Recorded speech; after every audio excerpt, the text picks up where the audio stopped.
अस्सलामुअलैकुम।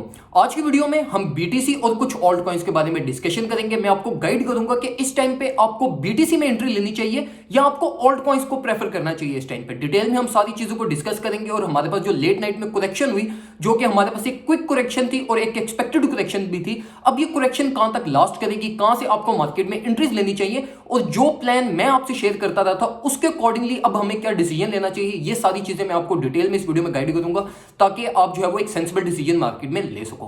वीडियो को लाजमी लाइक कीजिएगा ताकि मैं आपके लिए इसी तरीके से टाइमली वाइज अपडेट्स जो आपको मार्केट में चाहिए हो वो लेकर आता रहूं। तो इसलिए पेज को भी लाजमी लाइक करना अगर लाइक नहीं किया हो, और वीडियो को लाजमी लाइक कीजिएगा। सबसे पहले हम डिस्कशन करते हैं बीटीसी की। बीटीसी में ऐसा कुछ भी डिस्कस करने के लिए नहीं है इस टाइम पे, अगर हम प्रैक्टिकली और रियलिस्टिकली चार्ट्स को देखें, क्योंकि हमारे पास बिल्कुल उसी तरीके से मूवमेंट हुई है जिस तरीके से मैं आपसे पिछले 3-4 दिनों से जो मैं आपको अपनी वीडियोस में भी शेयर करता हुआ है। अल्हम्दुलिल्लाह हमने बिल्कुल जबरदस्त ब्रेकआउट के भी हमने प्रॉफिट्स लिए, ऑल द वे डाउन $46,000 से ऑल द वे अप $52,000 तक, और उसके बाद हमने 2 दफा करेक्शन से भी प्रॉफिट्स उठाए हैं और बिल्कुल परफेक्टली हमने मार्केट टॉप पे सेल ऑफ भी किया। और ये जब आप मार्केट से एक टॉप पे सेल ऑफ करते हो ना, तो इसकी खुशी जो होती है ना, वो मतलब उसका कोई कंपैरिजन नहीं है।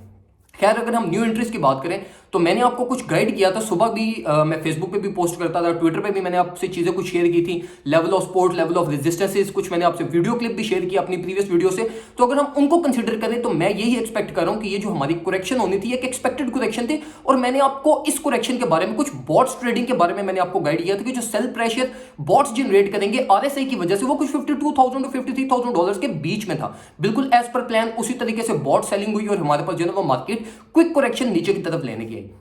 अब यहां पे ना हमारे पास एक दो चीजें हुई हैं इस टाइम पे। एक तो ये बीटीसी का डोमिनेंस लेवल ड्रॉप हुआ, आरएसआई हमारी ड्रॉप हुई, जो कि गुड साइन है ऑल्ट कॉइन्स के लिए। अब यहां पे मैं आप लोगों को ये रिकमेंड करूंगा, जो मैंने आपसे पहले भी चीज शेयर की थी और एज पर अवर प्लान जो मैंने आप लोगों को गाइड किया था कि जब करेक्शन हमारी ऑल द वे डाउन कुछ 47,500 तक होगी, इस टाइम पे आप ऑल्ट कॉइन्स को बाय करना। तो मैं अब आप लोगों को ये रिकमेंड करूंगा कि जिस टाइम पे बीटीसी का टाइम था उस टाइम पे मैं आप लोगों को रिकमेंड करता था कि यार जो कंफर्म्ड प्रॉफिट्स है ना उनको लिया करो। तो इस टाइम पे हमारे पास जो है वो मैं एक्सपेक्ट कर रहा हूं कि ऑल्ट कॉइन्स जो है वो कुछ अच्छी मूवमेंट देंगे एज कंपेयर टू बीटीसी। तो मैं आप लोगों को यही रिकमेंड करूंगा कि अपनी प्रायोरिटी इस टाइम पे ऑल्ट कॉइन्स में लेके जाओ। और अगर हम ऑल्ट कॉइन्स की डिस्कशन करें तो ऑल्ट कॉइन्स में मैं आप लोगों को जो 4 कॉइन्स रिकमेंड कर सकता हूं इस टाइम पे, जिन पे मैं स्ट्रांगली बिलीव करता हूं कि हमारे पास अगर ये रिलीफ रैली जब एक अपवर्ड ट्रेंड में कन्वर्ट होगी तो जो कॉइन्स हमें सबसे ज्यादा प्रॉफिट देंगे, उसमें पहले नंबर पे आपके पास सॉल आता है, पोल्काडॉट, कार्डानो, एक्सआरपी।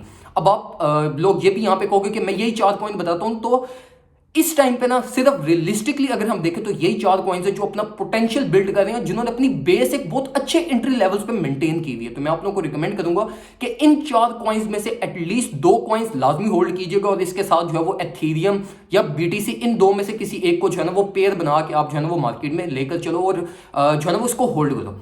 अब अगर हम बीटीसी की बात करें कि हमारे पास ये करेक्शन कहां तक आ सकती है जहां से आपको एक अच्छी एंट्री मिलेगी, वो तो अगर मैं आपको अपनी ट्रेड के बारे में बताऊं, मैंने आप लोगों को गाइड किया था कि मेरा स्टॉप लॉस मैंने लगा दिया 50,400 पे। मैंने आपको डिटेल में सारी चीजें गाइड की थी, बिल्कुल ट्रांसपेरेंट में आपको लेके चला था। मेरा स्टॉप लॉस हिट हुआ, दोबारा वापस मार्केट नीचे की तरफ आई, मैंने 48,000 से एक एंट्री ली, उसके बाद 47,400 से मेरी एक और ट्रेड का मैंने ऑलरेडी ऑर्डर लगाया हुआ, तो वो मेरा एग्जीक्यूट हो चुका है। लेकिन स्टिल मैं यहां पर ये एक्सपेक्ट कर रहा हूं कि हमारे पास ये जो अब वीकेंड आएगा, इस वीकेंड पे हम वॉलेटिलिटी एक्सपेक्ट करेंगे। वॉलेटिलिटी का मतलब ये कि हम कुछ विक्स देखेंगे, कुछ क्विक विक्स देखेंगे, ऑल द वे डाउन कुछ 45,800 से लेके 47,000 के बीच में जो है ना वो हमारे पास विक्स जनरेट होंगी, जिसके बाद मार्केट जो है ना वो ये इस एरिया में, क्योंकि ये जो एरिया ना, ये जोन, ये बहुत स्ट्रॉन्ग बाय जोन है। अब जो स्ट्रॉन्ग बाय जोन होती है ना वो आपके होते हैं कंफर्म्ड प्रॉफिट, जहां से आपने प्रॉफिट बुक करने ही करने होते हैं।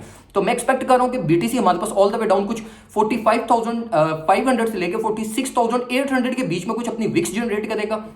तो इसके कंपैरेटिवली मैं बीटीसी में ऑर्डर नहीं लगा रहा, मैं जो बाइंग करूंगा अब ये इन विक्स में, वो मैं करूंगा ऑल्ट कॉइन्स की। बीटीसी की जो मैंने बाइंग करनी थी वो मैंने ऑलरेडी कर लिया। अब ये जो मेरी बाइंग है ना, ये मेरी वो बाइंग है जो मेरी all the way up swing trade के साथ चलेगी, और जब तक अप ट्रेंड नहीं चलता तो ये ट्रेड मेरी जो है ना वो अब इसकी कुछ जो एक डीसीए बनी है, वो डीसीए बनी है कुछ 48,400 पे। तो ये ट्रेड अब मेरी ऑल द वे अब जो है ना वो 54 या $53,000 जो कि लेवल ऑफ रेजिस्टेंस है, वहां तक ये मेरी ट्रेड चलेगी। तो अब जब बीटीसी ये विक्स जनरेट करेगा, जब ये प्राइस नीचे की तरफ आएगी 45 से 46 के बीच में। अब ये चीज याद रखना, ये कंफर्म्ड मूवमेंट नहीं है, ये 45 टू 46 ये वोलेटाइल मूव्स हैं, ये एक्सपेक्टेड मूव्स नहीं है, ये आइदर मूव हो भी सकते हैं और नहीं भी हो सकते। तो इसलिए मैं आप लोगों को यहां पे ये भी रिकमेंड करूंगा कि ऑल्ट कॉइन्स में कुछ ना कुछ बाइंग अपनी लाजमी करना। बाइंग के बगैर आप लोग नहीं रह सकते, तो बाइंग करना जरूरी है। तो कुछ ना कुछ 10 to 15% मार्केट प्राइस टैग से भी बाय करना, क्योंकि मार्केट अगर यहीं से रिवर्सल लेती है तो आपके कोई प्रॉफिट्स मिस ना हो। तो ये कुछ इंफॉर्मेशन थी जो मैं आपसे क्विकली शेयर करना चाहता था। इंशाल्लाह मैं डिटेल में एक और वीडियो जो है वो आपसे शेयर भी करूंगा, और जो बाइनेंस बैन और जो क्रिप्टो के इस टाइम पे मार्केट में इशू चल रहा है कि पाकिस्तानी क्रिप्टो करेंसी बैन कर दी, इससे रिलेटेड मैं इंशाल्लाह जो है ना वो कल के दिन में एक डिटेल में वीडियो अपलोड करूंगा, जिससे आपको जो है ना वो कुछ एक दो बातें मैं आपको गाइड करूंगा, जिसकी वजह से आपको परेशान होने की जरूरत नहीं होगी। ठीक है, तो वीडियो को लाजमी लाइक कीजिएगा, कमेंट सेक्शन में कोई और चीज पूछना चाहते हो मेरे से वो लाजमी पूछिएगा। दुआ में मुझे याद रखिएगा। अल्लाह हाफ़िज़।